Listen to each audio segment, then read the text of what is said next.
Good morning students, welcome back to the online classes by Jeevan Ratan Modern School, class 8, subject science, chapter number 14. Today we will continue chapter number 14. हम लोग chapter number 14 continue रखेंगे, chemical effects of electric current. उसमें हमने थोड़ा सा conductor, what are insulators, what are conductors, उनके बारे में पढ़ा, थोड़ा इलेक्ट्रिसिटी के बारे में हमने पढ़ा था लास्ट क्लास के अंदर, और एलईडी के बारे में भी देखा था। एलईडी का फुल फॉर्म होता है light emitting diode. Light emitting diode अक्सर एक क्वेश्चन एग्जाम में आता है, what is the full form of LED. Full form क्या होता है एलईडी का? Light emitting diode. Light emitting diode, ये एग्जाम में क्वेश्चन आता है। एलईडी का फुल फॉर्म क्या होता है? Light emitting diode. ठीक है ना, इसके स्टैंडर्ड बल्ब दे रखे। फिर हमने कंडक्टर और इंसुलेटर के बारे में भी पढ़ा था कि लिक्विड के अंदर अगर इलेक्ट्रिसिटी फ्लो करवानी है तो उसमें एसिड या सॉल्ट सॉल्यूशन होना चाहिए, तभी किसी लिक्विड के अंदर इलेक्ट्रिसिटी फ्लो हो सकती है।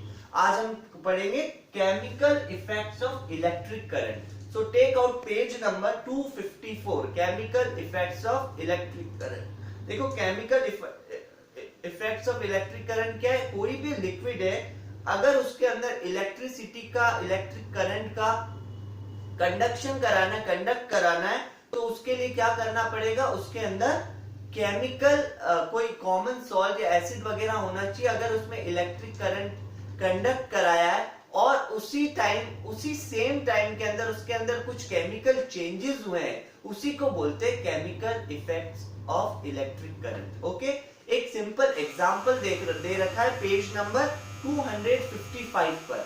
ठीक है ना, क्या दे रखा है 255 पर? देखिए डायग्राम के अंदर इन्होंने क्या किया, एक वोल्टामीटर लिया। वोल्टामीटर मतलब एक बर्तन जैसा होता है, वेसल, और उसके अंदर दो टेस्ट ट्यूब्स है। अब ये जो वोल्टामीटर है, ये ब्रास टर्मिनल से फिक्स्ड है वुडन बेस पे। ठीक है ना, ये टर्मिनल दे रखे, एक नेगेटिव है माइनस, एक है पॉजिटिव है प्लस है। ठीक है ना, इसके अंदर वोल्टामीटर में water containing dissolve sodium chloride, इसके अंदर सोडियम क्लोराइड है, और इसके अंदर इन्होंने कॉमन सॉल्ट सोल्यूशन डाल रखा है। किसमें? टेस्ट ट्यूब के अंदर कॉमन सॉल्ट सोल्यूशन डाल रखा है। ठीक है, अब इन्होंने क्या किया, यहाँ पे 6 वोल्ट की बैटरी से करंट पास किया इसके अंदर।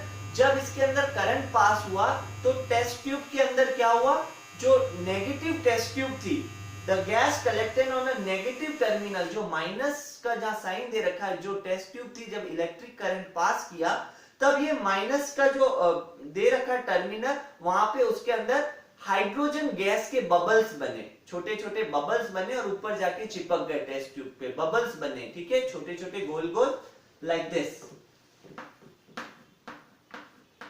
ऐसे बबल्स बने हाइड्रोजन गैस के नेगेटिव टर्मिनल पे। और जब करंट पास किया तब जो पॉजिटिव टर्मिनल था, प्लस वाला था, वहां पे उस टेस्ट ट्यूब के अंदर ऑक्सीजन के बबल्स बने। ठीक है ना, तो इससे क्या प्रूव हुआ? इससे ये प्रूव हुआ कि जो नेगेटिव के अंदर हाइड्रोजन गैस के टर्मिनल बने, वहां अपन मैच स्टिक ले जाएंगे तो वो जल जाएगी। वहां पर burning match stick near the mouth of test tube, आराम से वो जल जाएगी। और पॉजिटिव टर्मिनल के ऊपर ऑक्सीजन के जो बबल्स थे वो हुए, तो उससे क्या पता चला?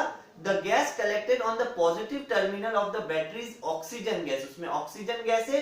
This gas can be easily tested by introducing the glowing end of the matchstick in the test tube when the matchstick burst into flame। ठीक है ना, और उस ऑक्सीजन को, ऑक्सीजन के बबल्स है, वहां पे जलती हुई मैच स्टिक को ले जाएंगे तो वो मैच स्टिक और फ्लेम में बढ़ेगी और बढ़ेगी। तो इससे क्या पता चलता है कि हमने पहले भी देखा है, किसी भी चीज को जलाने के लिए ऑक्सीजन का होना बहुत जरूरी। तो हम उस जली हुई मैच स्टिक को अगर वहां ले गए तो उसमें फ्लेम, उसकी जो लो होती और बढ़ने लग जाएगी। तो सिंपल सा ये देखना है हमें कि जो नेगेटिव टर्मिनल पे जो टेस्ट ट्यूब थी उसके अंदर हाइड्रोजन गैस के बबल्स है, और जो पॉजिटिव प्लस टर्मिनल पे थी टेस्ट ट्यूब, उसके अंदर ऑक्सीजन गैस के बबल्स है। ठीक है ना, तो इसके अंदर क्या हुआ, पानी के अंदर जो सॉल्यूशन था, इसके अंदर पूरा केमिकल इफेक्ट हुआ, और उसी सेम टाइम के अंदर क्या हुआ, कुछ केमिकल चेंजेस हुए बबल्स के, हाइड्रोजन गैस और ऑक्सीजन गैस।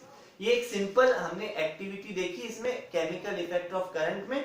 अभी कुछ हम कुछ करंट ये जो दे रखे हैं उसके सॉल्यूशन के कुछ टर्म्स दे रखे हैं, उन टर्म्स को पढ़ेंगे। कुछ वर्ड्स होते हैं साइंस में, वो हम देखेंगे। First electrolyte. देखो इलेक्ट्रोलाइट का मतलब क्या होता है, what is the meaning of electrolyte. एक ये इलेक्ट्रोलाइट ऐसा एक्वियस सॉल्यूशन होता है केमिकल कंपाउंड का जिसके अंदर इलेक्ट्रिसिटी जा सकती, पास होती है, और उसी के अंदर उसी टाइम के अंदर कुछ उसमें इलेक्ट्रिक चेंजेस होते हैं, उसी को इलेक्ट्रोलाइट बोलते हैं। जैसे एसिड, ठीक है ना, एसिड्स का सोल्यूशन हो गया, हाइड्रोक्लोरिक एसिड हो गया, HNO3, ठीक है ना, ये कुछ सोल्यूशंस होते हैं।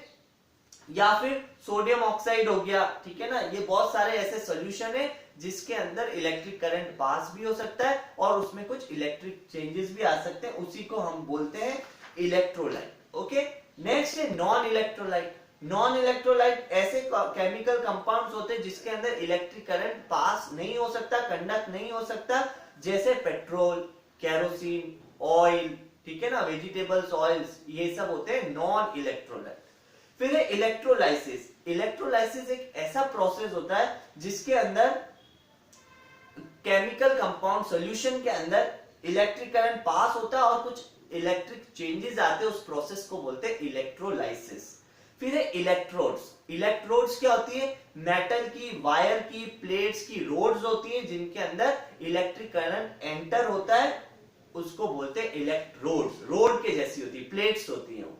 फिर है कैथोड और एनोड। देखो कैथोड, कैथोड मतलब नेगेटिव, माइनस जो टर्मिनल होता है वो कनेक्ट होता है बैटरी या सेल से, उसको बोलते हैं कैथोड, और जो एनोड होता है वो पॉजिटिव टर्मिनल सेल बैटरी से कनेक्ट होता है, उसको बोलते हैं एनोड। तो कैथोड और एनोड आपको लर्न करना है। कैथोड मींस माइनस और एथोड मीन प्लस। फिर है आयंस। आयंस क्या होते हैं, ये एक इलेक्ट्रिकली चार्ज एटम्स होते हैं, ग्रुप्स ऑफ एटम होते हैं। When a chemical compound dissolve in water, जब केमिकल कंपाउंड पानी में डिसॉल्व होता है उसी को बोलते हैं आयंस, ठीक है ना। एक ग्रुप ऑफ एटम्स होते हैं, चार्ज, इलेक्ट्रिकली चार्ज्ड होते हैं। फिर एक कैशंस और एनियंस, ये भी पॉजिटिव और नेगेटिव ही होते हैं, ठीक है ना। कैथोड नेगेटिव, एनियन जो होता है वो होता है पॉजिटिव। और फिर है वोल्टामीटर। देखो वोल्टामीटर क्या होता है, एक एपरेटस होता है, एक बर्तन जैसा होता है, वेसल्स होता है, इन विच इलेक्ट्रोलाइसिस इज कैरिड आउट, जिसमें इलेक्ट्रोलाइसिस जो प्रोसेस होता है उस बर्तन के अंदर करते हैं, उस वोल्टामीटर के अंदर। वो एक वेसल्स के जैसा होता है और उसमें दो इलेक्ट्रोड्स होती है, पॉजिटिव और नेगेटिव रोड्स लगी होती है, दो प्लस और माइनस की, और एंड इलेक्ट्रोलाइट उसमें सॉल्यूशन वगैरह सब डाल सकते हैं, उसी को वोल्टामीटर बोलते हैं। ये कुछ इलेक्ट्रिक करंट से रिलेटेड कुछ टर्म्स थी जो आज हमने देखी। इस टर्म्स को एक बार आप लोग पढ़ें बुक में, पेज नंबर 255, पेज नंबर 256, ठीक है ना। ये टर्म्स है कुछ साइंस से रिलेटेड टर्म्स को आपको पता होना चाहिए, ठीक है ना, क्योंकि जो हायर क्लास में साइंस के अंदर क्या होगा, ये टर्म्स आपको डायरेक्ट बोलेंगे तो आपको इनका मीनिंग पता होना चाहिए क्या होता है, ठीक है ना। सो आज इतना ही, और जो भी होमवर्क मिला आपको वो कंप्लीट कर लें, ठीक है ना। और बुक में एक बार इस चैप्टर को रीड करें सभी student. Okay, thank you everybody.